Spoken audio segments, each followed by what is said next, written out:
Bonjour, bienvenue dans l'émission dédiée au développement économique de la communauté d'agglomération de Haguenau, une émission qui met en avant les acteurs économiques de notre territoire, mais aussi des experts. Aujourd'hui, nous allons parler de reprise d'entreprise, comment reprendre, quels sont les avantages de la reprise, vers qui s'adresser. Pour répondre à toutes ces questions, je reçois Jean-Christophe Crémel, chargé de développement économique à la Chambre de métiers d'Alsace. Bonjour. Bonjour. Bienvenue, merci de nous rejoindre. Alors déjà, quelle est la grande différence entre la création et la reprise d'entreprise ?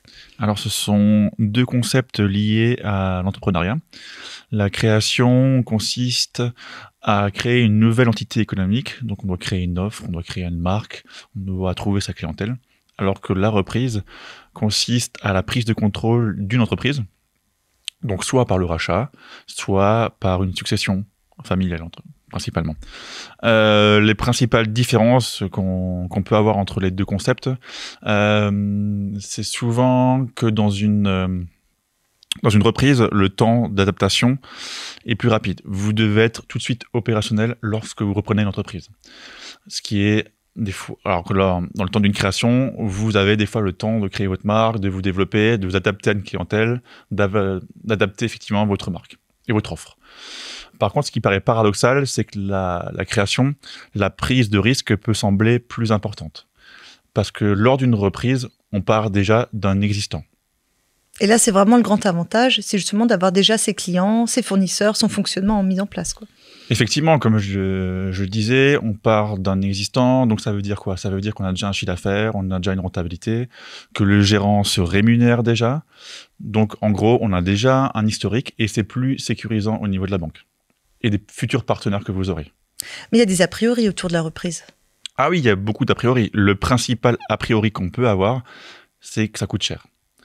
Alors c'est vrai qu'en pratique, on peut vous demander un apport un peu plus conséquent que lors d'une création.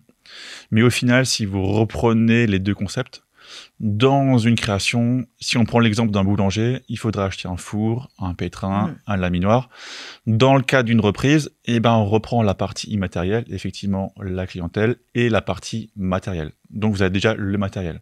Donc au final, le financement se rapproche très fortement entre une création et une reprise. Tout dépend de l'activité, tout dépend comment on veut faire, comment on veut développer le projet. Effectivement, l'activité est un facteur important parce que c'est pas la même chose si vous devez acheter des machines qui valent 50 000 € que s'il faut ouvrir un salon de coiffure où il y a peut-être moins d'investissement à faire, quoi.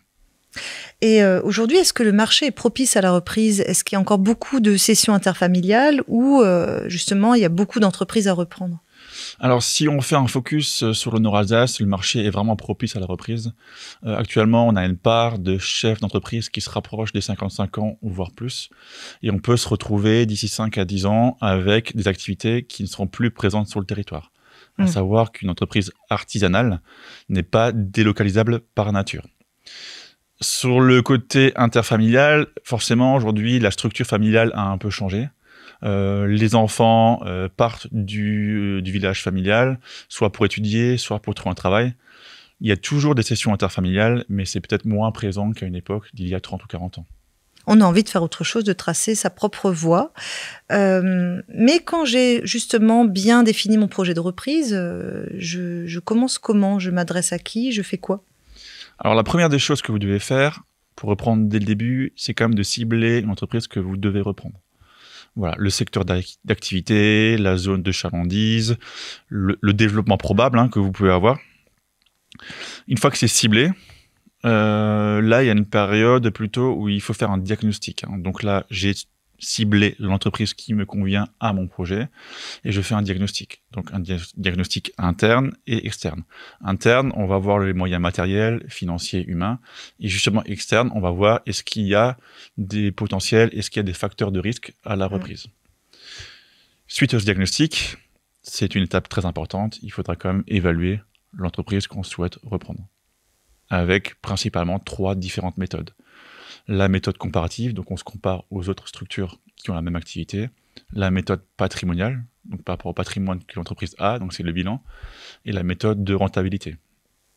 Il ne faut pas uniquement se baser sur la notion de chiffre d'affaires. Ce que font beaucoup de repreneurs et de cédants. Ça ne veut pas dire qu'une entreprise qui fait beaucoup de chiffre d'affaires est forcément rentable. Voilà. Et quand on reprend, on a différentes façons de reprendre. Quelles sont les différentes modalités justement qui existent ? Alors, Sur le secteur des TPE, donc des très petites entreprises, il y a deux principales modalités de reprise.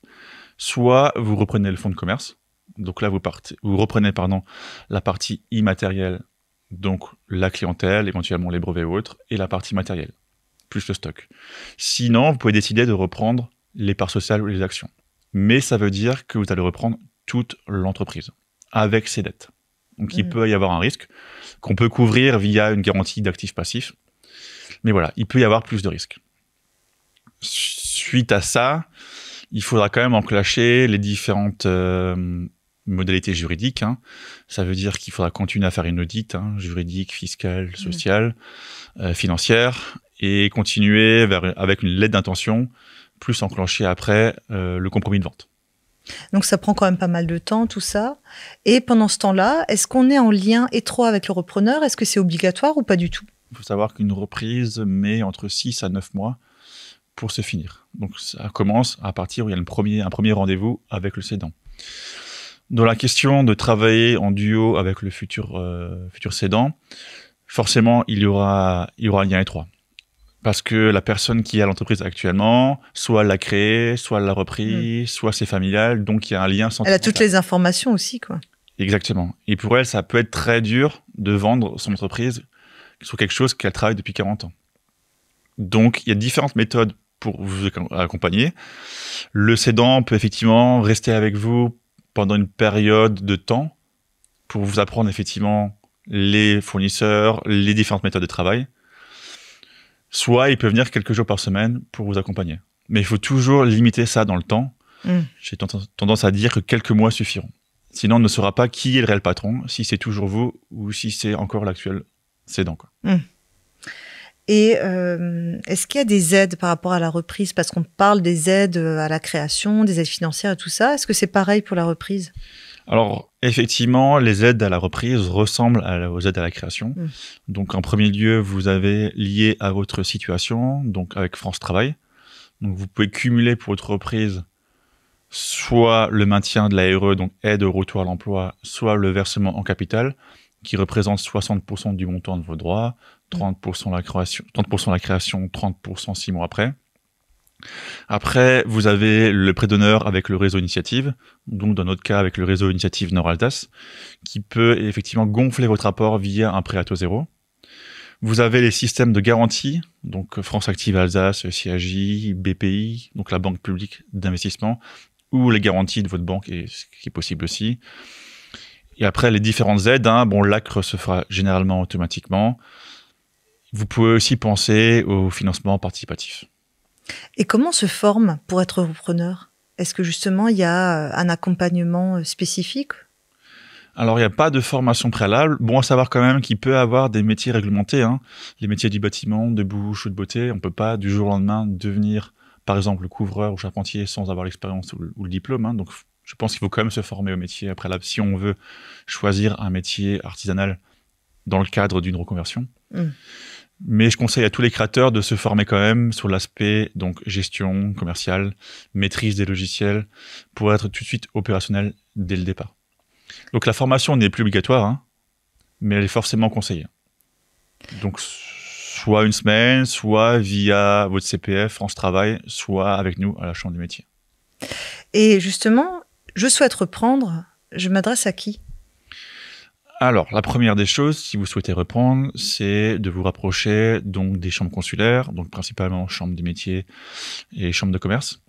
Donc nous-mêmes, on est conscients, on connaît effectivement beaucoup d'entreprises qui sont à reprendre. Donc on peut orienter... Faites la mise en relation, quoi, finalement. Exactement. Donc on a le premier canal qui est le site internet transentreprise.fr, où là-dessus, on répertorie toutes les entreprises qui sont à reprendre. Donc là, c'est mon collègue qui s'occupe des transmissions, qui va voir les cédants, qui va avoir le diagnostic, évaluer l'entreprise et qui va mettre en ligne. Donc là, on a une bourse finalement d'annonces où les gens peuvent regarder quelle entreprise ils souhaitent reprendre. Vous pouvez sinon continuer sur d'autres bourses d'annonces, sur BPI France, sur le plus connu, sur le Bon Coin aussi. Des fois, il y a des offres qui sont mises en ligne via des réseaux privés. Et sinon, vous pouvez aussi utiliser votre réseau personnel. Je prends l'exemple d'un cadre d'un menuisier qui souhaite reprendre une menuiserie. Si elle se trouve, il est en lien avec d'autres menuisiers. Il sait très bien que peut-être, C'est le bouche à oreille un petit peu. Exactement. Hein. Ouais. Tout ce qu'il faut vous dire, c'est que c'est pas parce que vous avez un faible apport que vous pouvez pas reprendre. Comme on disait avant, il y a différentes aides qui vous permettront de gonfler votre apport.